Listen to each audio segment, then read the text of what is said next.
নমস্কার, নিউজ 18 বাংলায় স্বাগত। আপনাদের সঙ্গে রয়েছি আমি দেবস্মিতা। আবারও যেদিকে নজর রাখবো, জননেতা অভিষেক বন্দ্যোপাধ্যায়, তৃণমূলের নতুন প্রচার, তৃণমূলের নতুন হ্যাশট্যাগ পাশে আছে অভিষেক। সোশ্যাল মিডিয়ায় তৃণমূলের এই প্রচার ঘিরে ইতিমধ্যেই বলা যেতে পারে যথেষ্ট শোরগোল পড়ে গিয়েছে, কারণ কিছুদিন আগেও আমরা আরেকটা হ্যাশট্যাগ দেখেছি, হ্যাশট্যাগ দিদি এবার পিএম হবে। এবারের যে হ্যাশট্যাগ পাশে আছে অভিষেক, নতুন ভিডিও প্রকাশ করেছে তৃণমূল কংগ্রেস। আগে ভিডিও দেখবো।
জননেতা অভিষেক বন্দ্যোপাধ্যায় হ্যাশট্যাগ, এবং এটাই ইতিমধ্যে ট্রেন্ডিং বলা যেতে পারে সোশ্যাল মিডিয়ায়, হ্যাশট্যাগ পাশে আছে অভিষেক। আমরা আবারও চলে যাব কমলিকা সেনগুপ্ত, আমাদের অ্যাসিস্ট্যান্ট এডিটর আমাদের সঙ্গে রয়েছে। কমলিকা, তোমার সঙ্গে কিছুক্ষণ আগেও কথা হচ্ছিল, তুমি বলছিলে যে 21-এর যুদ্ধে মমতার সেনাপতি, তারপর আস্তে আস্তে উত্থান, এবং ইয়াসে দুর্গতদের পাশে যেভাবে অভিষেক বন্দ্যোপাধ্যায় গিয়েছেন, থেকেছেন, সে জায়গায় দাঁড়িয়ে কি বুঝতে পারছো, কিভাবে এর ব্যাখ্যা দেবে এই যে নতুন হ্যাশট্যাগ যেটা ট্রেন্ডিং সোশ্যাল মিডিয়ায়?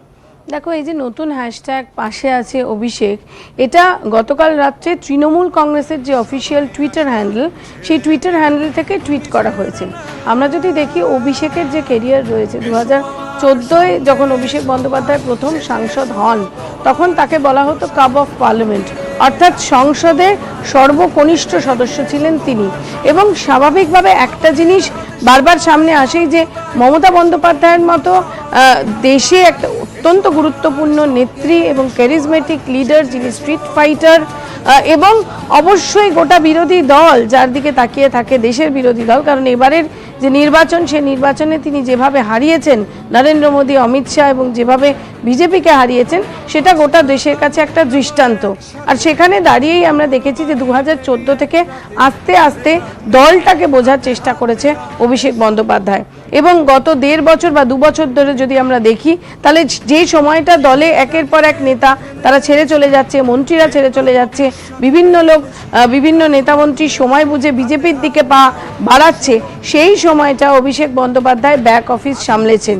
কিন্তু তার পাশাপাশি আমরা দেখতে পাচ্ছি সেই ব্যাক অফিস সামলানোর একটা ডিভিডেন্ড, অর্থাৎ এই যে 2রা মে যে ফলাফল হয়েছে, সেখানে অবশ্যই যেভাবে পেছন থেকে ব্যাক অফিস অভিষেক বন্দ্যোপাধ্যায় সামলেছে, তার একটা ডিভিডেন্ড দল অবশ্যই পেয়েছে।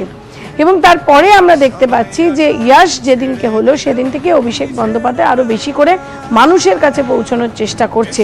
অভিষেক বন্দ্যোপাধ্যায় 2021-এর বলা যেতে পারে অন্যতম স্টার ক্যাম্পেনারও ছিল। সেখানে দাঁড়িয়ে গতকাল থেকে এই যে টুইটারে যে হ্যাশট্যাগ করছে তৃণমূল কংগ্রেস, পাশে আছে অভিষেক, এটা অবশ্যই কোথাও না কোথাও তাকে, যেটা আমরা বলছিলাম যে জননেতার অভিষেক হচ্ছে, সেই জিনিসটাকে আরও সামনে এনে রাখছেন। আগামীকাল তৃণমূলের গুরুত্বপূর্ণ বৈঠক আছে, এবং অবশ্যই দলের একাংশ মনে করছেন যে নেত্রী সেখানে বার্তা দেবেন যে যতই সংখ্যাগরিষ্ঠতা নিয়ে দল আসুক, মানুষের পাশে থাকতে হবে। এবং আমরা গত 7 দিন ধরে দেখছি অভিষেক বন্দ্যোপাধ্যায় সেটা করছে, সমস্ত জায়গায় তিনি পৌঁছে যাচ্ছেন। সুতরাং সেই জায়গা থেকে দলের অফিসিয়াল টুইটার হ্যান্ডেল থেকে পাশে আছে অভিষেক হ্যাশট্যাগ ট্রেন্ড করানো, সেটা খুবই একটা গুরুত্বপূর্ণ এবং তার একটা অন্যরকম তাৎপর্য অবশ্যই রয়েছে। বেশ, ধন্যবাদ কমলিকা।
যেন জননেতা